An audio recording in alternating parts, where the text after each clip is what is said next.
घुमा फिरा के प्रश्न पूछे जा रहे हैं, इसलिए आप सभी के लिए इम्पोर्टेंट। चलिए शुरुआत करते हैं। प्रथम प्रश्न आप सभी के स्क्रीन पर आ चुका है। प्रश्न आप सभी लोग देख पा रहे हैं। प्रश्न पूछा गया है कि बच्चे की बुद्धिलब्धि 90 से 110 के मध्य होती है, वह कौन सी बुद्धि होती है? समान, प्रखर, उत्कृष्ट या प्रतिभाशाली? देखिए आप सभी लोग जानते हैं, ये समझ लीजिए कि बुद्धिलब्ध से एक प्रश्न आपके शिक्षक भर्ती में पूछा ही जाएगा। तो बुद्धिलब्ध का टॉपिक है वो बहुत इंपॉर्टेंट है आप सभी के लिए। तो बच्चे की बुद्धिलब्ध सभी लोग जानते हैं 90 से 100 किस में आ जाती है? आपकी सामान्य बुद्धि आ जाती है, इसलिए फर्स्ट ऑप्शन आप लोगों का यहाँ पे सही हो जाएगा। इसके बाद बढ़ते हैं अगले प्रश्न की तरफ कि बच्चे के लिए निःशुल्क एवं अनिवार्य शिक्षा का अधिकार अधिनियम कितने वर्ष के बच्चे को लागू होता है? प्रश्न क्या पूछा गया है कि बच्चे के लिए निःशुल्क एवं अनिवार्य शिक्षा का अधिकार अधिनियम कितने वर्ष के बच्चे के लिए लागू होता है? 6 से 14, 7 से 13, 5 से 11, 6 से 12। तो सभी लोग जानते हैं ये आरटी एक्ट अर्थात शिक्षा का अधिकार अधिनियम जो कहलाता है आरटी एक्ट 2009, यह क्या करता है? 6 से लेके 14 वर्ष तक के बच्चों के लिए निःशुल्क शिक्षा प्रदान करता है। अगर यह पूछा जाए कि भारतीय संविधान के किस अनुच्छेद के अंतर्गत यह है, तो भारतीय संविधान के अनुच्छेद 21A के अंतर्गत, भारतीय संविधान अनुच्छेद 21A के तहत मुफ्त और अनिवार्य शिक्षा का अधिकार यह सुनिश्चित करता है। इसके साथ बढ़ते हैं आपके अगले प्रश्न की तरफ। अगला प्रश्न है कि एक बच्चे की बुद्धि और विकास के अध्ययन की सर्वाधिक अच्छी विधि कौन सी होती है? मनोविश्लेषण, तुलनात्मक, विकासी या सांख्यिकी विधि की बात कर रहे हैं। तो आप सभी लोग जानते हैं, ज्ञानी सर्वव्याख्याता लोग हैं, भावी अध्यापक अध्यापिकाएं हैं, कि एक बच्चे की वृद्धि और विकास के अध्ययन की सर्वाधिक अच्छी विधि आपकी विकासी विधि होती है। कौन सी विधि हो जाती है आपकी? यहाँ पे राइट आंसर विकासी विधि हो जाएगा, विकास वाली विधि हो जाएगी। थर्ड ऑप्शन सही हो जाएगा। ये एमपी सी टेट में भी आपका पूछा गया प्रश्न है, तो ध्यानपूर्वक समझना है। आगे, गार्डनर ने 7 बुद्धि का अधिमान निर्धारित किया है, इनमें से कौन सा नहीं है? जी हाँ, ध्यानपूर्वक समझिएगा। गार्डनर ने 7 बुद्धि का अधिमान निर्धारित किया है, इनमें से कौन सा नहीं है? स्थान संबंधी, भावात्मक संबंधी, अंतर व्यक्तित्व बुद्धि या भाषात्मक बुद्धि की बात करेंगे। तो गार्डनर की 7 बुद्धि का अधिमान की अगर बात करते हैं तो सभी लोग जानते हैं जो भावात्मक बुद्धि है ये गार्डनर के 7 बुद्धिमानों में से जो अधिमान निर्धारित किए गए उनमें से नहीं होती है। ठीक है, कौन कौन से आपके गार्डनर की और बुद्धि हो जाती है? स्थान संबंधी, अंतर व्यक्तित्व संबंधी, भाषा संबंधी हो जाती है। ठीक है, तो इन चीज़ों को सभी को समझना है।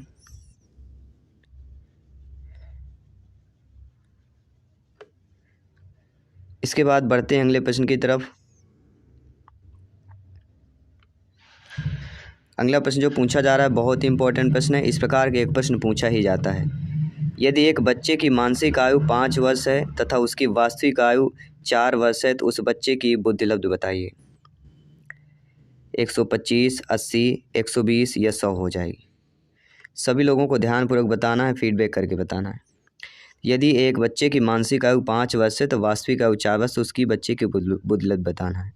तो सभी लोग जानते हैं कि MA ऑफ CA होता है, मानसिक आयु ऊपर कर लेना है, जो वास्तविक आयु उसको नीचे कर लेना है, 100 के गुना कर देना है। तो 100 25 से कर जाएगा, 25 गुणे 5 कर दीजिए, 25 पंचे 125। फर्स्ट ऑप्शन जो दिया गया है वह आप लोगों का यहाँ पे सही हो जाएगा।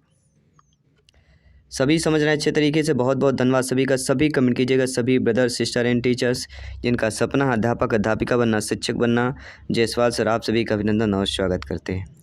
साथियों, मनोविज्ञान शिक्षा का आधारभूत विज्ञान है, ये किसने कहा है? BN झा ने, स्किनर ने, डेविस ने या वुडवर्थ ने कहा है? सभी लोग बताइएगा। स्टेटमेंट परिभाषा अक्सर आपके एग्जाम में पूछी जाती है। मनोविज्ञान शिक्षा का आधारभूत विज्ञान है, किसने कहा? तो आप सभी लोग जानते हैं किसकी परिभाषा है? स्किनर महोदय की परिभाषा है। स्किनर मनोविज्ञान शिक्षा का सबसे बुनियादी विज्ञान इन्होंने माना जाता है। और BF स्किनर की बात करते हैं तो BF स्किनर के 1904 से लेके क्रिया प्रसूत अनुबंधन के सिद्धांत को विकसित करने का श्रेय इन्हीं को जाता है। जो व्यवहार को बदलने के लिए पुनर्वलन परिणामों का उपयोग करते हैं यही है आपके। और स्किनर ने सिद्धांत के प्रमुख तत्व में अगर पूछा जाता है तो स्किनर के सिद्धांत में प्रमुख तत्व होता है पुनर्बलक या पुनर्बलन, सबसे प्रमुख तत्व आपके माना जाता है। जो सकारात्मक नकारात्मक दोनों होता है। पुनर्बलक कैसा होता है? सकारात्मक नकारात्मक दोनों प्रकार से हो सकता है। अगला, हिंदी अक्षरों को बालक की साउ में पहचानने लगते हैं। तो जो हिंदी अक्षर होते हैं, बालक लगभग आपको कहीं 4 वर्ष मिलेगा, कहीं 5 वर्ष मिलेगा, ठीक है। हिंदी अक्षरों को बालक किस आयु में पहचानने लगते हैं? किसी किसी टीटी एग्जाम में आपको 4 वर्ष मिलेगा, 5 वर्ष मिलेगा, लेकिन इसमें अगर अलग अलग कैटेगरी होती, अक्षर जो पहचानता है बच्चा 3 से 4 साल में बच्चा अक्षर को पहचानता है, लेकिन यहाँ पे हिंदी अक्षरों को बालक किस आयु में पहचानने लगता है। लेकिन भाषा की अगर बात करते हैं तो राइट आंसर 5 वर्ष हो जाता है। 4 वर्ष भी 5 वर्ष भी कहीं मिलता है। अब ये जो एग्जामिनर होते हैं उन पर डिपेंड होता है कि वो डिपेंड के अकॉर्डिंग किसको सही मानते हैं। तो ये भी एक बड़े प्रश्न खड़े हो जाते हैं। एलेक्सिया तो सभी लोग जानते होंगे, एलेक्सिया पढ़ने की अक्षमता को एलेक्सिया कहा जाता है। ये बताने की आवश्यकता नहीं है किसी के लिए, सभी लोग जानते हैं, आप सभी लोग ज्ञानी सर्वव्याख्याता लोग हैं। पियाजे की औपचारिक संक्रियात्मक अवस्था की साउगी अवधि होती है? तो जीएन पियाजे की सभी लोग जानते हैं, पहली हमारी होती संवेदी गामक अवस्था। जीन पियाजे जी की 4 अवस्थाएं महत्वपूर्ण अवस्थाएं कहलाती हैं। 4 अवस्थाओं में सबसे जो प्रमुख होती है जीन पियाजे जी की, जो अक्सर पूछी जाती है, वो औपचारिक या मूर्त संक्रियात्मक अवस्था होती है। तो औपचारिक को ही हम क्या क्या बोलते हैं? अमूर्त संक्रियात्मक भी बोलते हैं। क्या बोला जाता है? अमूर्त संक्रियात्मक अवस्था भी बोला जाता है। तो जो डी ऑप्शन दिया गया है वह अमूर्त या औपचारिक हो जाएगा। अगर आपके पेपर में मूर्त संक्रियात्मक अवस्था पूछी जाती है तो आपका 7 से 11 वर्ष हो जाएगा, ठीक है। ज़्यादातर 2 अवस्थाओं से ज़्यादा प्रश्न पूछे जाते हैं। गर्भ में बालक को विकसित होने में कितने दिन लगते हैं? तो किसी भी बालक को गर्भ में अगर विकसित होना है तो गर्भ में बालक को विकसित होने में कितने दिन लगते हैं? 4 बेहतरीन ऑप्शन। अकॉर्डिंग टू सफलता, बच्चा जनने वाली माँ की, सभी लोग बताइएगा। तो गर्भ में बालक को विकसित होने में 280 डेज कितना लगता है? सभी लोग बताइएगा। 280।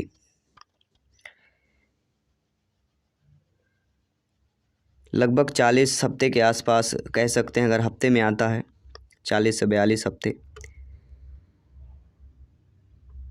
इसके बाद बढ़ते हैं अगले प्रश्न की तरफ। किस मनोवैज्ञानिक ने अपने 3 वर्षीय पुत्र का अध्ययन किया है?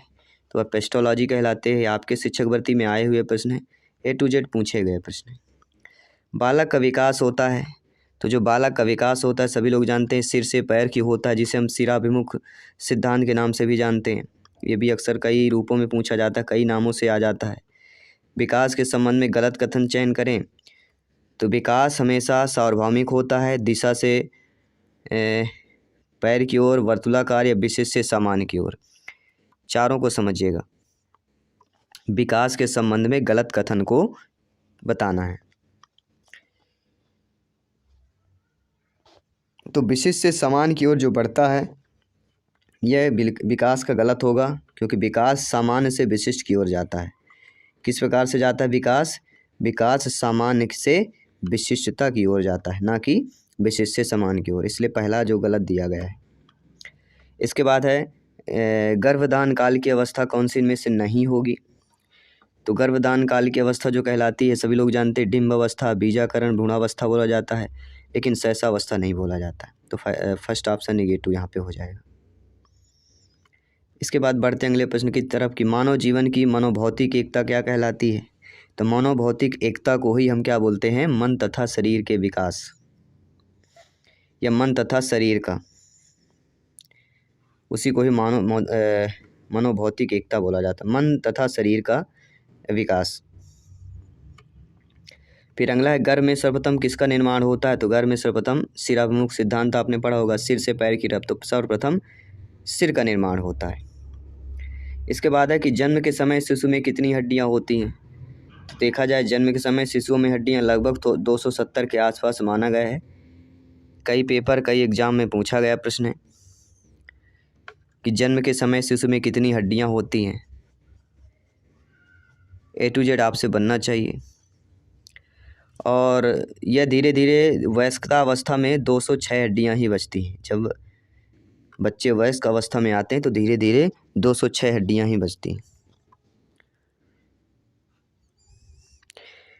इसका रीज़न ये होता है कि हड्डियाँ अभी तक कुछ विकसित हो रही होती हैं और कुछ हड्डियाँ बाद में क्या आपस में जुड़ जाती हैं, जिससे संख्या कम हो जाती है। और हड्डियों के अध्ययन को क्या कहा जाता है? जो हड्डियों का अध्ययन किया जाता है उसको ऑस्टियोलॉजी बोला जाता है। अगर एग्जाम में आए ये चीज़ें भी आपसे आनी चाहिए। अगला प्रश्न है, बालक अपनी माँ को पहचानना प्रारंभ कर देता है। कब से प्रारंभ कर देता है? तो बालक अपनी माँ को पहचानना 3 माह से ही प्रारंभ कर देता है। उसका रीज़न होता है कि कहीं ना कहीं बालक दूध का सेवन करता है, माँ के दूध का, तो उसका पहचानना इजीली होता है। और ज़्यादातर बालक जो है अपने माँ के पास ही रहता है, तो सबसे बड़ा रीज़न है पहचानने के लिए। बालक के जन्म के समय शिशु के मस्तिष्क का भार होता है, तो ये भी कई बार पूछा गया है। 350 से लेकर 100 ग्राम तक माना गया है आकलन में। तो यहाँ पे 350 ग्राम वाला जो भी ऑप्शन दिया गया है वह सही हो जाएगा। ठीक है, चलिए बढ़ते हैं अगले प्रश्न की तरफ। कल्पना जगत में विचरण कैसा होता है? तो कल्पना जगत में जो विचरण होता है उसको हम सहसावस्था बोलते हैं। सहसावस्था किशोरावस्था दोनों में होगा। क्या हो जाएगा यहाँ पे? कल्पना जगत में विचरण होता है।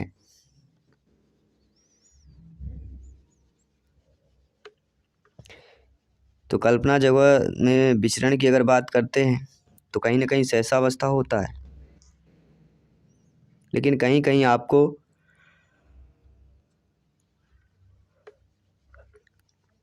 दोनों ऑप्शंस देखने को मिलते हैं, क्योंकि कहीं ना कहीं कल्पना की बात करें किशोरावस्था में भी कई कल्पनाएं आती हैं। बालक का मुख रंगों की पहचान कर लेता है। तो बालक जब लगभग 5 वर्ष का होता है तो मुख रंगों की पहचान कर लेता है। इसके बाद अगला प्रश्न है कि छोटे छोटे वाक्यों को बोलना तथा 3 पहियों की साइकिल चलाना यह कार्य किस अवस्था में होता है? तो यह कार्य आपके सहसावस्था में ही बच्चा कर लेता है, क्योंकि सहसावस्था की आयु 0 से लेकर 5 वर्ष तक होती है। और 3 पहियों की साइकिल जो बच्चा चलाता है वह लगभग 5 वर्ष की आयु पर शुरुआत कर देता है। इनमें से किस घटना की ओर बालक सर्वप्रथम आकर्षित होना प्रारंभ करता है? प्रकाश, माँ, ध्वनि, भोजन।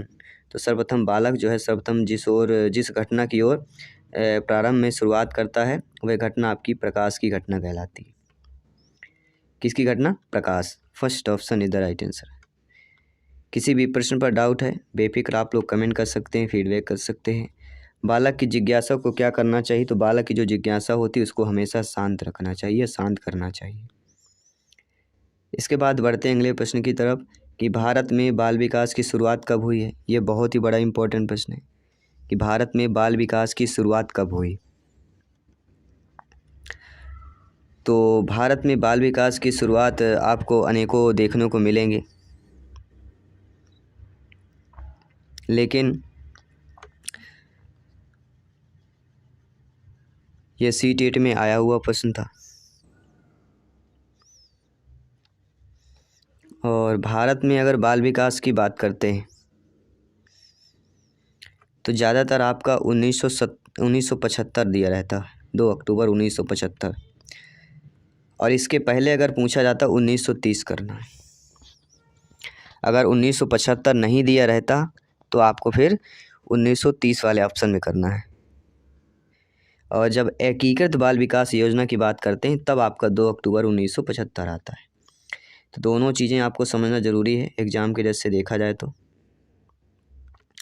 इसके बाद बढ़ते हैं अगले प्रश्न की तरफ। किशोर अवस्था में सामाजिक विकास पर जिसका प्रभाव नहीं पड़ता है इनमें से कौन सी है? रुचियाँ, आवश्यकताएँ, असुरक्षा या विवृत्ति। तो किशोर अवस्था कौन सी कहलाती? 12 से लेकर 18 वर्ष तक की अवस्था। इस पर सामाजिक विकास पर प्रभाव ना पड़े। देखिए, रुचियों पर पड़ता है, आवश्यकताओं पर पड़ता है, विवृत्ति पर पड़ता है, लेकिन असुरक्षा पर नहीं पड़ता है। और मेन एग्ज़ाम के लिए इन सभी का जानना समझना सभी के लिए बहुत ही ज़रूरी हो जाता है। इसके बाद बढ़ते हैं अगले प्रश्न की तरफ। किशोर अवस्था में चरित्र निर्माण में जो अवस्था संबंधित है इनमें से कौन सी है?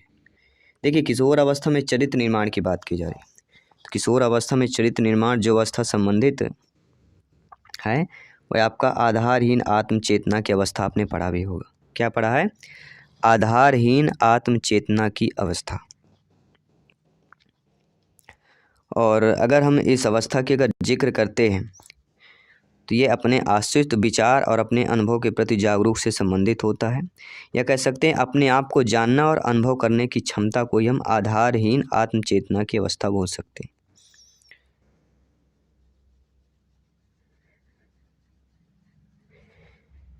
चलिए बढ़ते हैं, अगले प्रश्न की तरफ बढ़ते हैं। अगला प्रश्न आप लोगों की स्क्रीन पर है। बहुत ही बेहतरीन लाजवाब प्रश्न पूछा गया है कि विकास व्यक्ति में नवीन विशेषताएं और योग्यताएं प्रस्फुटित करता है, यह कथन किसका है? बहुत अच्छा कथन पूछा गया है। विकास व्यक्ति में नवीन विशेषताएं और योग्यताएं प्रस्फुटित करता है, यह कथन किसका है?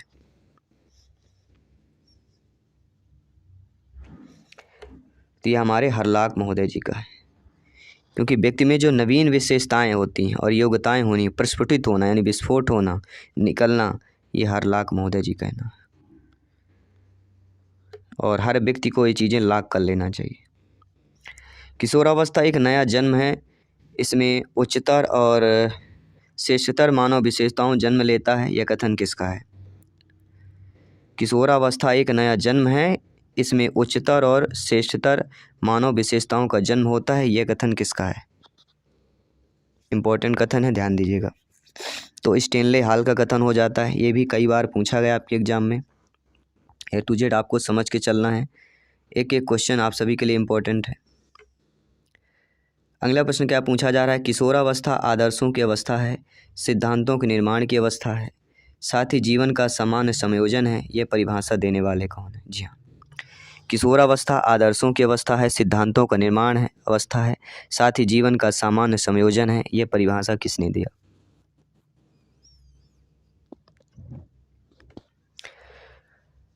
जीन पियाजे जी, फ्रेडरिक टेसी, हेडो प्रीपोर्ट या E.L. पील की बात करेंगे, सभी लोग बताइए।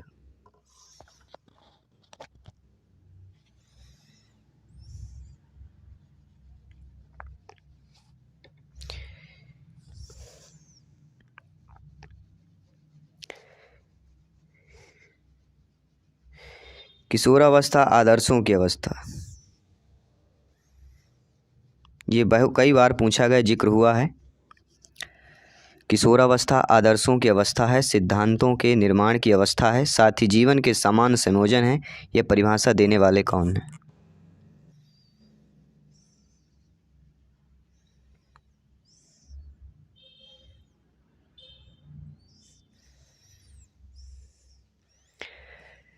सभी ध्यानपूर्वक समझना है, प्रत्येक ब्रदर सिस्टर एंड टीचर्स को, जिनका सपना है अध्यापक अध्यापिका बनना, शिक्षक बनना। ये परिभाषा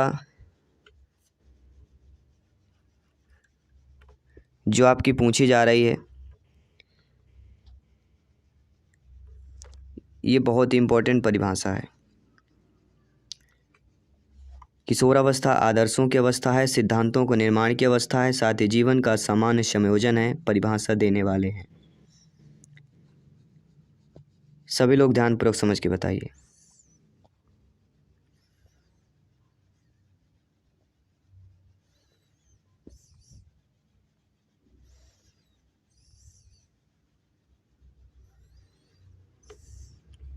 तो यहाँ पे वैसे ऐसे ही परिभाषा देने वाले और एक मनोवैज्ञानिक हैं, जो अक्सर एग्ज़ाम में पूछा जाता है और आता भी है एग्ज़ाम में, वह एरिक एरिक्सन होता है, लेकिन C-TET ने इसको जीन पियाजे जी माना है। एरिक एरिक्सन अगर ऑप्शन होता तो उनकी ये परिभाषा है, लेकिन एरिक एरिक्सन ऑप्शन नहीं था तो पियाजे जी को यहाँ पे सही मान लिया गया। मानसिक विकास का संबंध किससे होता है? तो हम सभी लोग जानते हैं, मानसिक विकास का तर्क, निर्णय, स्मृति का विकास, अवबोध की क्षमता से होता है। शिक्षार्थी के वजन और ऊंचाई से इसका संबंध नहीं होता है। तो पहला ऑप्शन अकॉर्डिंग टू क्वेश्चन यहाँ पे सही कर लेना है। इसके बाद अगला प्रश्न है कि मनुष्य के शरीर में हड्डियों की संख्या कम से कम कितनी होती है? जो मनुष्य का शरीर है, इसमें हड्डियों की संख्या लगभग कितनी होती है? यानी मनुष्यों की कम से कम संख्या कम हो जाती है, हड्डियों की संख्या सबसे ज़्यादा किस में कम होती है?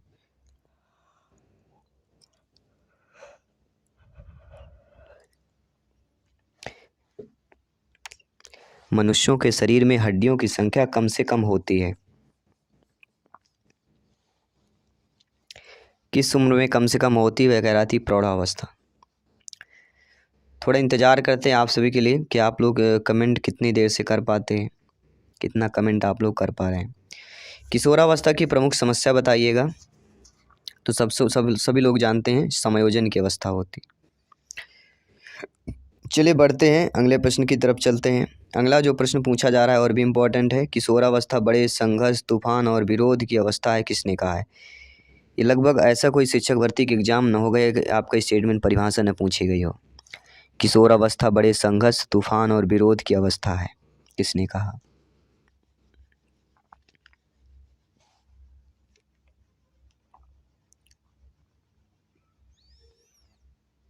क्या आप जानते हैं? सभी लोग बताइए। स्टेनले हॉल, जी हाँ बिल्कुल सही जवाब आप सभी का, बी ऑप्शन इधर राइट आंसर हो जाएगा। बढ़ते हैं अगले प्रश्न की तरफ। सभी मित्रों को जय हिंद, वंदे मातरम। साथियों, आपका प्रत्येक कमेंट फीडबैक सर्वोपरि है, सम्मान है। जायसवाल सर आप सभी का अभिनंदन और स्वागत करते हैं। साथियों, जीन पियाजे के अनुसार संज्ञानात्मक विकास की जो अवस्थाएं कहलाती हैं, वह 4 अवस्थाओं का जिक्र हुआ है, हमने बताया भी है, ठीक है। 4 अवस्थाएं जो अक्सर पूछी जाती हैं। अगला प्रश्न और भी इम्पोर्टेंट आपका दिया गया है और पूछा भी जा रहा है, इसलिए ध्यानपूर्वक समझिएगा और फीडबैक कीजिएगा। एरिक्सन के अनुसार कौन सी अवस्था में बालक अधिक पहल करता है लेकिन बहुत सशक्त भी हो सकता है, जो दोष भावनाओं की ओर ले जाता है?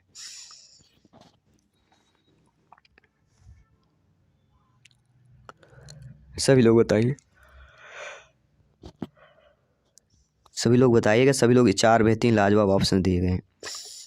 राइट ऑप्शन हमारा होगा 3 से 6 वर्ष तक पहल बनाम दोष अवस्था। क्या है?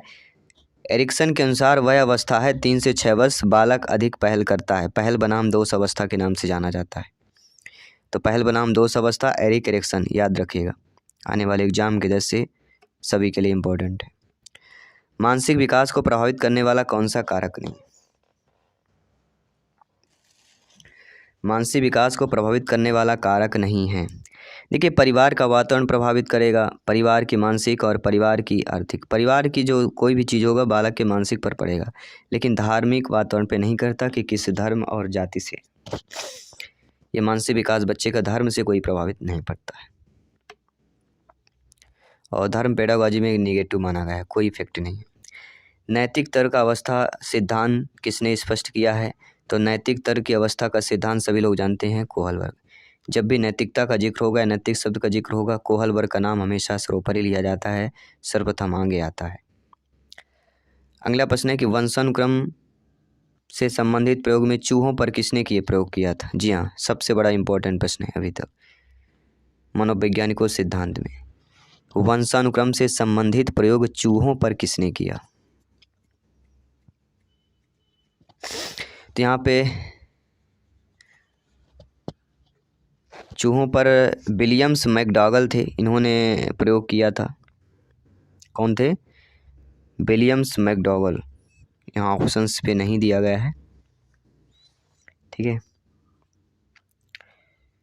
चूहों पर, आनुवंशिकता पर या वंशों पर फ्रांसीसी वैज्ञानिक हैं आपके।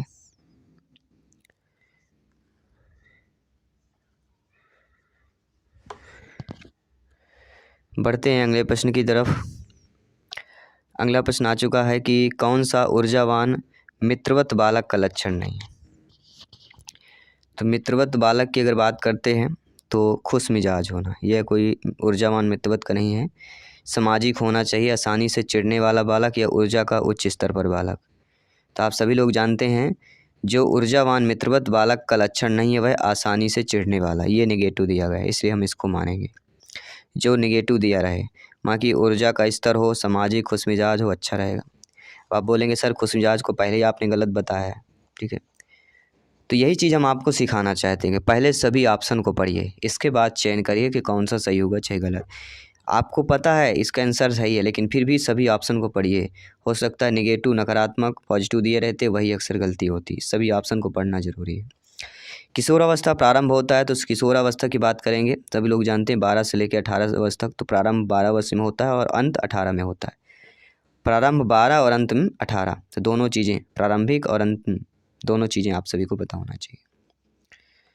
पूर्णतः क्रिया प्रकारशील व्यक्ति का संप्रत्यय किसने दिया है? सभी लोग जानते होंगे, आप सभी लोग जानते हैं, सभी लोग कमेंट करके बताइएगा। पूर्णतः प्रकारशील व्यक्ति का संप्रत्यय किसने दिया?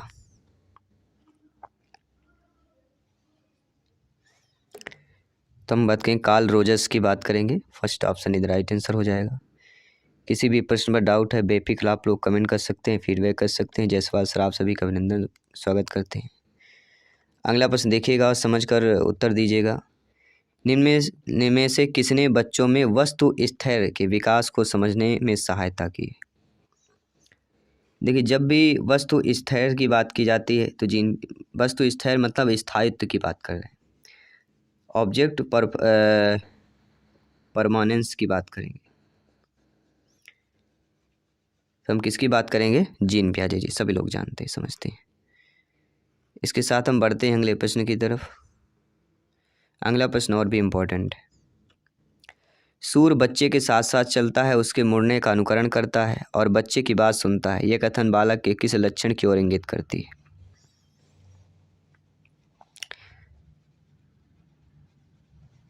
तो सभी को पता है, पराहम केंद्रित, केंद्रित या सजीव चिंतन। यह आपका हो जाएगा वस्तु स्थिर।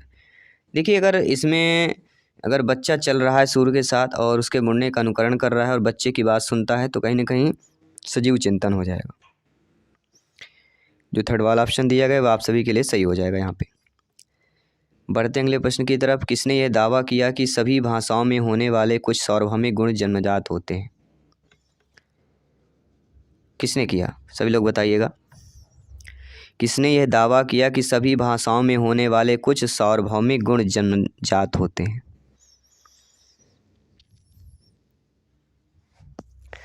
तो हम बात करेंगे किसकी? चॉम्स्की। अगला जो प्रश्न है और भी आप सभी के लिए इम्पोर्टेंट है कि फ्रॉइड के अनुसार इनमें से कौन सी विकास अवस्था में बच्चे का ध्यान जननांगों की तरफ जाता है? तो सिंपल सी बात है, लैंगिकता की बात ही होगी। और बिना समझे हुए भी इस प्रकार के प्रश्नों को उत्तर दिया जा सकता है। इनमें से कौन बच्चों हेतु वेसलर बुद्धि मापनी की एक निष्पादन मापनी है? जी हाँ सोचिए, ये बहुत इम्पोर्टेंट है। बच्चों हेतु वेसलर बुद्धि मापनी की एक निष्पादन मापनी है। जब भी बच्चों के निष्पादन मापनी की बात करेंगे तो अगर बुद्धि का निष्पादन परीक्षण अगर आता है तो भाटिया का जिक्र होता है, लेकिन यहाँ पे वेसलर की बुद्धि की बात करेंगे तो यहाँ पे फिर आपका चित्रपूर्ति आ जाएगा। किसी भी प्रश्न पर डाउट है बेफिक्र कमेंट कर सकते हैं। बाल मनोविज्ञान का खालिस्तान सिद्धांत प्रारंभ 4 से 5 वर्षों के अनुभव पर आधारित होता है। तो बाल मनोविज्ञान का मनोविश्लेषणात्मक जो सिद्धांत प्रारंभ करने का 4 से 5 वर्षों के अनुभव पर यह आधारित होता है। अगला है कि ए बायोग्राफिकल स्केच ऑफ इन्फेंट किसने लिखी है? सभी लोग बताइएगा। ये भी एग्जाम में पूछी जाती है, A to Z सभी से बनना चाहिए। अब बायोग्राफिकल स्केच ऑफ इन्फेंट किसने लिखी है? ये आपके डार्विन ने लिखी है। कब लिखी थी? 1877 में, चार्ल्स डार्विन ने। ये माइंड नामक एक पत्रिका का प्रकाशित हुआ था। अगला है कि मानकीकृत परीक्षण का अर्थ क्या होता है? मानकीकृत परीक्षण का अर्थ होता है विश्वसनीयता होना, वैधता होना, मानक होना, अर्थात उपरोक्त सभी। यहाँ पे आपका डी ऑप्शन सही हो जाएगा। तो किसी भी प्रश्न में डाउट है बेफिक्र आप लोग कमेंट कर सकते हैं। किस मनोवैज्ञानिक के अनुसार विकास एक सतत और धीमी प्रक्रिया है? तो हम स्किनर की बात करेंगे। इसके बाद बढ़ते हैं अगले प्रश्न की तरफ। व्यक्तित्व की अवस्था, जी हाँ साथियों, व्यक्तित्व की विकास की जो अवस्था कहलाती है वह अधिगम एवं वृद्धि होती है।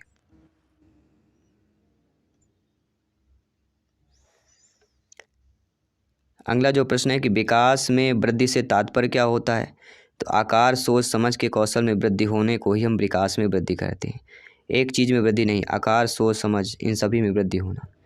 तनाव और क्रोध की अवस्था किशोरावस्था कहलाती है, और किशोरावस्था ऐसी अवस्था है जहाँ पर एग्जाम में प्रश्न पूछा ही जाना है। 4 से 5 प्रश्न आएगा ही आएगा। अवस्थाओं से रिलेटेड भी हम क्वेश्चंस लाएंगे। बालक का विकास जो परिणाम होता है वह वंशानुक्रम वातावरण की अंतःक्रिया का होता है, ये सभी लोग जानते हैं, कई बार हम क्लास पे सभी को बता चुके हैं। शारीरिक विकास का क्षेत्र हमारा स्नायु मंडल कहलाता है, ये सभी लोग जानते हैं आप लोग। अगला प्रश्न है कि श्याम पर लिखते समय सबसे महत्वपूर्ण क्या होता है? अच्छी लिखावट होना, लेखन में स्पष्टता होना, बड़े अक्षरों में लिखना या छोटे अक्षरों में लिखना, या अच्छी लिखावट होना। सभी लोग बताइएगा। बहुत ही कॉम्प्लीमेंट यह क्वेश्चन सभी के लिए है, कॉम्प्लीमेंट है। देखते हैं कितने लोग सही दे पाते हैं यहाँ पे इसका आंसर। श्याम पट लिखते समय सबसे महत्वपूर्ण क्या है? श्याम पट को हम क्या बोलते हैं? Black board. देखिए इसमें स्पष्ट और साफ लिखावट की ज़रूरत होती है, स्पष्ट और साफ लिखावट। तो स्पष्ट लेखन में स्पष्टता और साफ लिखावट दोनों चीज़ें का होना ज़रूरी है। और आप जानते हैं अच्छी लिखावट और स्पष्टता दोनों होनी चाहिए। अगर अच्छी लिखावट लिख रहे हैं तो लेखन में, क्योंकि 2 ऑप्शन दिए रहेंगे इसलिए पहले ऑप्शन को चयन करेंगे अच्छी लिखावट। अच्छी लिखावट करेंगे तो लेखन में स्पष्टता भी इसमें आ सकती है। शरीर के आकार में वृद्धि होती है, क्यों होती है? क्योंकि शारीरिक और गत्यात्मक विकास होता है, इसलिए शरीर के आकार में वृद्धि होती है। आप सभी जानते हैं कि पियाजे जी के संज्ञानात्मक विकास के अनुसार संवेदी क्रियात्मक अवस्था जो होती है, संवेदी क्रियात्मक अवस्था, सभी लोग बताइए। बहुत ही सिंपल सा प्रश्न। जीन पियाजे जी के संज्ञानात्मक विकास के अनुसार संवेदी क्रियात्मक अवस्था। जीन पियाजे जी एक ऐसी अवस्था है, ऐसी इन्होंने 4 अवस्थाएं दी हैं जो अक्सर एग्जाम में पूछी जाती हैं, और जीन पियाजे जी से 5-6 प्रश्न प्रत्येक शिक्षक भर्ती में आता है, प्रत्येक शिक्षक भर्ती में। तो आने वाले में जीन पियाजे जी सभी मनोवैज्ञानिकों का पूरा A to Z निचोड़ लेकर आने वाले हैं, तो आप सभी लोग तैयार रहना सभी लोगों को। इनमें से कौन सा कथन सत्य दिया गया है? सतन है कि बुद्धि का लिंग से कोई संबंध नहीं होता, कि लिंग उसका क्या है, ठीक है, बुद्धि का संबंध लिंग से नहीं होता। तो ये आपका यहाँ पे थर्ड ऑप्शन सही हो जाएगा। चलिए अब देख लेते हैं। आपका अगला प्रश्न है, परामर्श का उद्देश्य क्या होता है? परामर्श का उद्देश्य बच्चों का समझना भी होता है, बच्चों की कमियों के कारण पता लगाना भी होता है, और बच्चों को संयोजन में भी होता है। अर्थात उपरोक्त सभी जो ऑप्शन दिया गया है परामर्श का उद्देश्य, ये सभी हो जाएंगे। इसके बाद आपके स्क्रीन पर अगला प्रश्न आ चुका है कि बच्चों में नैतिकता की स्थापना के लिए सर्वोत्तम मार्ग क्या होता है? बच्चों में नैतिकता की स्थापना के लिए सर्वोत्तम मार्ग क्या होता है? सर्वोत्तम मार्ग क्या होना चाहिए? तो सर्वोत्तम मार्ग शिक्षक का आदर्श रूप में व्यवहार करना इज द राइट आंसर। अगला प्रश्न आप लोगों की स्क्रीन पर जूम किया जा रहा है, सभी लोगों को कमेंट करते रहना, फीडबैक करना है। शिक्षा में फ्रॉबेल का महत्वपूर्ण योगदान खालिस्तान का विकास था। तो शिक्षा में फ्रॉबेल का महत्वपूर्ण योगदान व्यावसायिक स्कूल का विकास था। व्यावसायिक school is the right answer. First option is the right answer, व्यावसायिक स्कूल। क्या किंडरगार्टन? तो फ्रॉबेल तो किंडरगार्टन था, तो किंडरगार्टन होगा, यही कन्फ्यूजन नहीं करना है। तो फ्रॉबेल अर्थात किंडरगार्टन। अगला प्रश्न है, एक अच्छा अध्यापक विद्यार्थियों के मध्य बढ़ावा देता है। देखिए कोई भी एक अच्छा अध्यापक होगा वह विद्यार्थियों के मध्य किसका बढ़ावा देगा? सभी लोग बताइए। 4 बेहतरीन ऑप्शंस हैं, किसका देगा? सहयोग की भावना का। अगला प्रश्न स्क्रीन पर है, शिक्षा का अति महत्वपूर्ण उद्देश्य क्या होता है? शिक्षक का अति महत्वपूर्ण उद्देश्य आजीविका कमाना, बच्चे का सर्वांगीण विकास, पढ़ना लिखना सीखना, या बौद्धिक विकास। तो शिक्षा का जो अति महत्वपूर्ण उद्देश्य होता है वह होता है बौद्धिक विकास करना। पढ़ना एवं लिखना सीखना भी हो सकता है, लेकिन शिक्षा का सबसे बेहतरीन है बच्चे का सर्वांगीण विकास इज द राइट आंसर। अगला प्रश्न देख लेते हैं, खालिस्तान तथा खालिस्तान की विशिष्ट अननोन क्रिया का परिणाम विकास के विभिन्न मार्गों और निष्कर्ष रूप में हो सकता है। क्या हो सकता है? दो खाली स्थान विशिष्ट अन्योन क्रिया का परिणाम विकास के विभिन्न मार्गों और निष्कर्ष रूप में हो सकता है। वंशानुक्रम, पर्यावरण, चुनौती, सीमाएं, स्थिरता, परिवर्तन या खोज और पोषण। तो राइट आंसर क्या होगा? आप सभी लोग जानते हैं कि वंशानुक्रम तथा पर्यावरण की विशिष्ट अन्योन क्रिया का परिणाम विकास विभिन्न मार्गों और निष्कर्ष रूप में हो सकता है। पहला ऑप्शन सही हो जाएगा। अगला प्रश्न देखिएगा, सभी लोगों को कमेंट करना फटाफट अंदाज में। कह रहा, भारत सरकार की कंप्यूटर आधारित अधिगम क्रिया के माध्यम से छात्रों को सिखाने के लिए आईटी स्कूल योजना कब शुरू किया गया? भारत सरकार की कंप्यूटर आधारित अधिगम क्रिया के माध्यम से छात्रों को सिखाने के लिए आईटी स्कूल योजना शुरू किया गया था। कब शुरू किया गया? सभी लोग बताइए। ये संभावित प्रश्न है आपके एग्जाम के रस से, इसलिए ध्यानपूर्वक समझना, फीडबैक करना है। 2001, 2003, 2004 या 2006? तो भारत सरकार की कंप्यूटर आधारित अधिगम प्रक्रिया के माध्यम से छात्रों को सिखाने के लिए आईटी स्कूल योजना 2004 में शुरू की गई थी। इस संभावित प्रश्न आपके एग्जाम के दृष्टि से, सिलेक्शन के दृष्टि से ध्यानपूर्वक समझिएगा, फीडबैक कीजिएगा। ठीक है, चलिए अगला देख लेते हैं। अगला प्रश्न, 6 से 14 वर्ष के बीच आयु के बच्चों के एक मौलिक अधिकार के रूप में मुफ्त और अनिवार्य शिक्षा देने का उद्देश्य सर्व शिक्षा अभियान कब शुरू किया गया?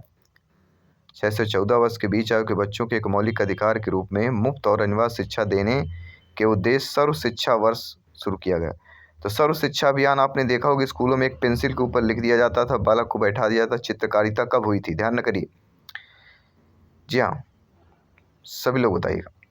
तो सर्व शिक्षा अभियान ऐसे बोला जाता है इसे, और इसकी शुरुआत सभी लोग जानते हैं कब हुई? 2001 या 2003 में या 98 में? कब हुई है मेरे प्यारे प्यारे भाइयों के, प्यारी प्यारी बहनें, गृहिणी, ब्रदर, सिस्टर, सभी कमेंट कीजिएगा जिनका सपना अध्यापक अध्यापिका बनना। 2001 इज द राइट आंसर। ठीक है, चलिए बढ़ते हैं अगले प्रश्न की तरफ। अगला प्रश्न कह रहा है दोस्तों, स्तरीय अर्थात गुणवत्तापूर्ण शिक्षा के लिए पाठ्यक्रम ढांचा राष्ट्रीय अध्यापक शिक्षा परिषद द्वारा किस वर्ष में निकाला गया? राष्ट्रीय अध्यापक शिक्षा परिषद वर्ष में निकाला गया, वह वर्ष कौन सा है? 1990, 92, 98, 96? सभी लोग बताइए।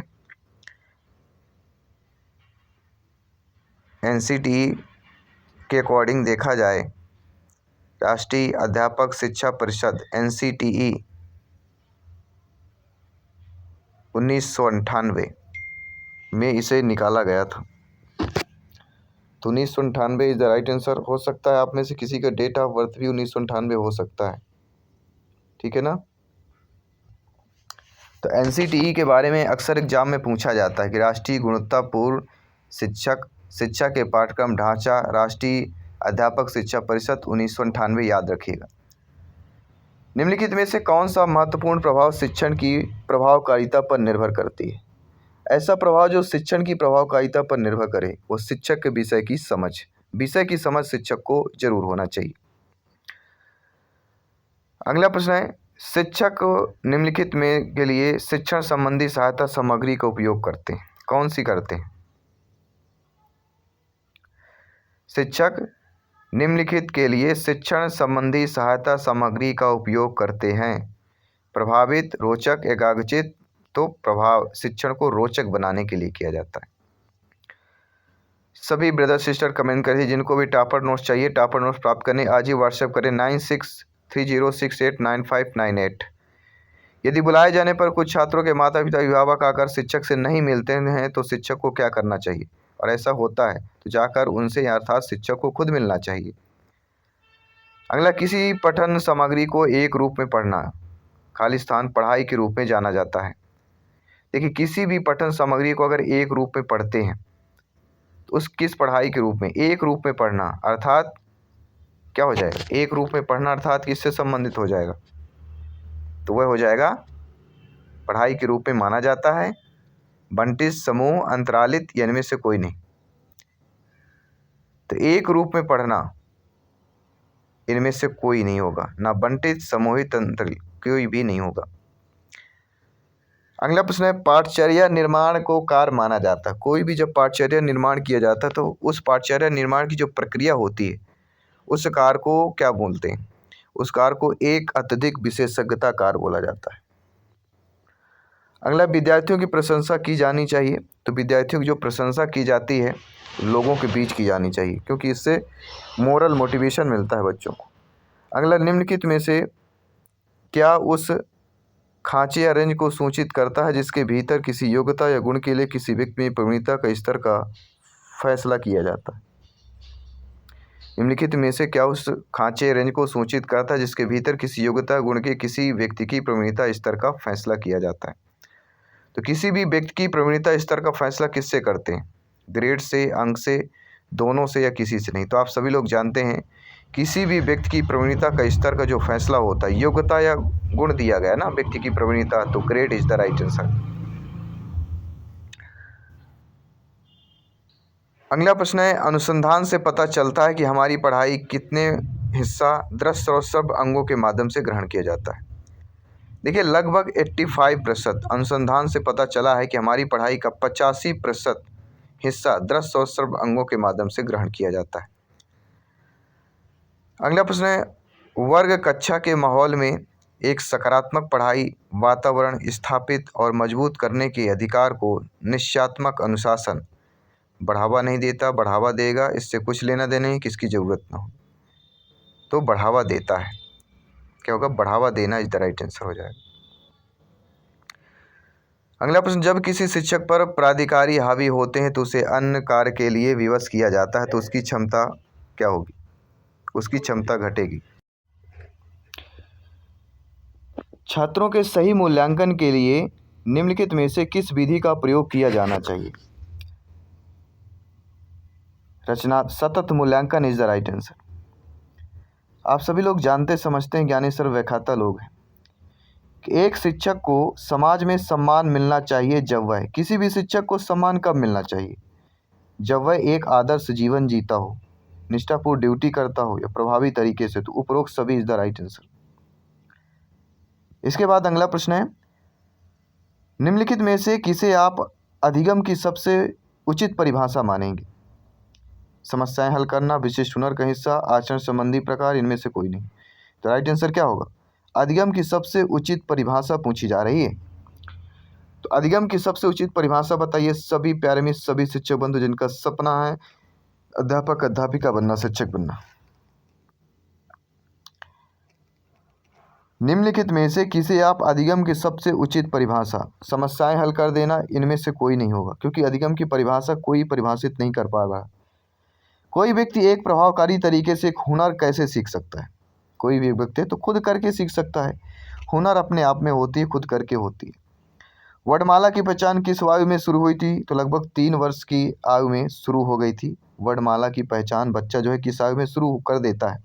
तो 3 वर्ष की आयु में बच्चा वर्णमाला की पहचान शुरू कर देता है। का, ल, खा, गा, घा, छोटा, बड़ा, ये कब होता है? 3 वर्ष की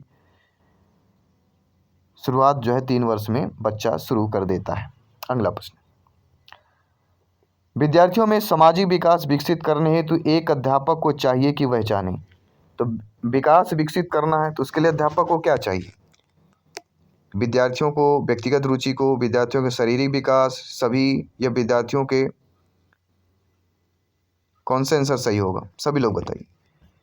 तो व्यक्तिगत रुचि, शारीरिक विकास, सभी पक्षों को, तो विद्यार्थियों के, राइट आंसर क्या होगा? विद्यार्थियों के सभी पक्षों को। सामाजिक विकास विकसित करना है तो एक अध्यापक को वो क्या जानना चाहिए? उसे सभी पक्षों को जानना चाहिए। अगला प्रश्न है, शब्द आइडेंटिकल एलिमेंट्स जिसे हम समान तत्व बोलते हैं, इनमें से गहन संबंध रखता है?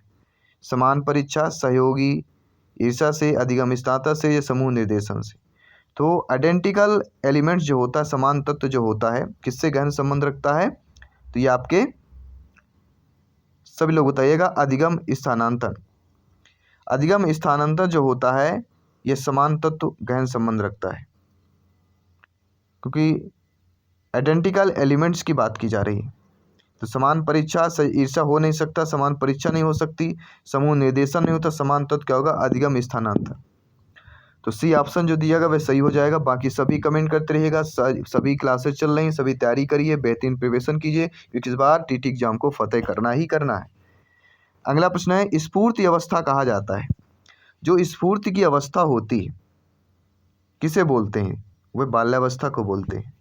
वातावरण वह बाहरी शक्ति जो हमें प्रभावित करती, किसने कहा है? कई बार पूछा गया है। इनको रास नहीं आता, वातावरण इनको रास आता है।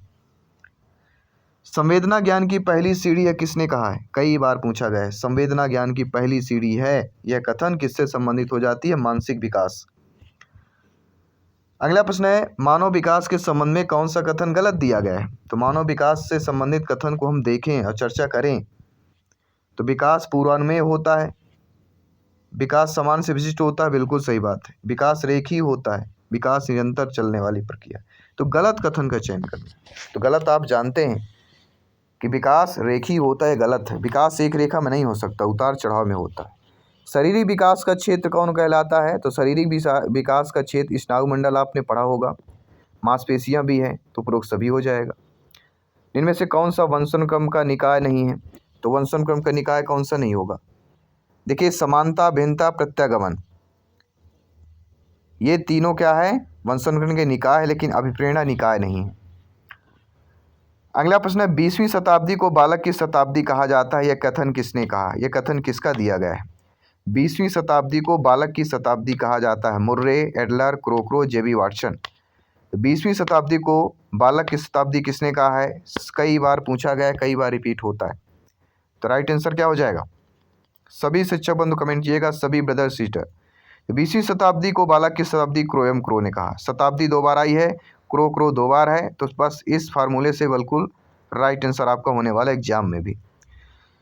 अगला प्रश्न है, इस अवस्था को मिथ्या परिपक्वता का भी समय कहते हैं, तो किसको कहते हैं? बाल्यावस्था, किशोरावस्था को। दो ऑप्शन है, बता दे रहा हूँ। शैशवावस्था, प्रौढ़ावस्था नहीं होगा, तो मिथ्या की अवस्था किस अवस्था को कहते हैं? शैशवावस्था, बाल्यावस्था, किशोरावस्था, प्रौढ़ावस्था। इन अवस्थाओं से 3-4 प्रश्न पूछे जाते हैं, किसी भी प्रकार से पूछा जाए। तो 6 से लेकर 12 वर्ष तक का बाल्यावस्था होती है, इसको मिथ्या की अवस्था बोलते हैं।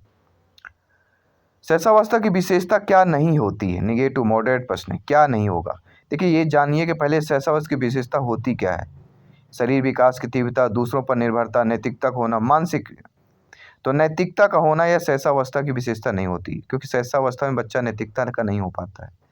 शैशवावस्था की मुख्य विशेषता नहीं है सीखने की प्रक्रिया में तीव्रता, जिज्ञासा के प्रति, अनुकरण द्वारा। तो अनुकरण द्वारा जो होगा, चिंतन की प्रक्रिया भी शैशवावस्था की विशेषता नहीं होगी। अनुकरण से बच्चा सीखता है, नकल करके सीखता है, तो सही होगा।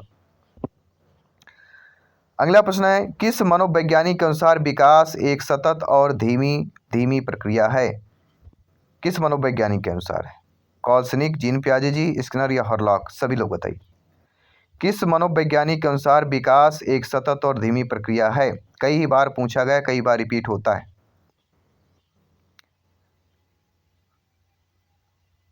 कॉल्सनिक, जीन पियाजे जी, स्किनर, हॉरलॉक। 4 बेहतरीन लाजवाब ऑप्शंस दिए गए। तो जिस मनोवैज्ञानिक के अनुसार विकास एक सतत और धीमी प्रक्रिया है, वह आपके मनोवैज्ञानिक हो जाएंगे। राइट आंसर क्या होने वाला है? सिम खुल जा, राइट आंसर हॉरलॉक, लॉक कर दीजिए। अगला प्रश्न है, बिग व हेड खालिस्तान की विशेषताएं को सर्वोत्तम रूप से व्यक्त करने वाला एक शब्द परिवर्तन शारीरिक, सामाजिक और मनोवैज्ञानिक होता है।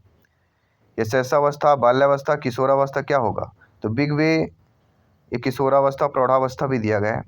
4 ऑप्शन, यहाँ पे किशोरावस्था इज द राइट आंसर हो जाएगा। अगला प्रश्न है, मानव विकास कुछ विशेष सिद्धांतों पर आधारित है, इनमें से कौन सा मानव विकास का सिद्धांत नहीं है? तो मानव विकास के सिद्धांत में निरंतरता, अनुक्रमिकता, समान से विशिष्ट होगा, लेकिन प्रतिवर्ती आपने नहीं पढ़ा होगा। तो according to question D option यहाँ पे सही कर देना।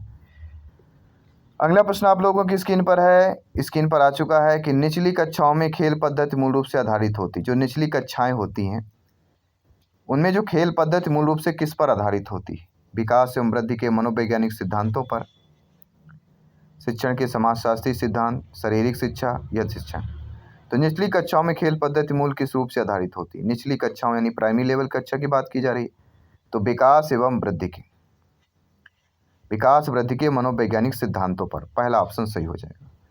तो ये रहे दोस्तों टॉप 100 क्वेश्चन हमने कंप्लीट कर लिया। आई होप सभी लोग समझ गए होंगे।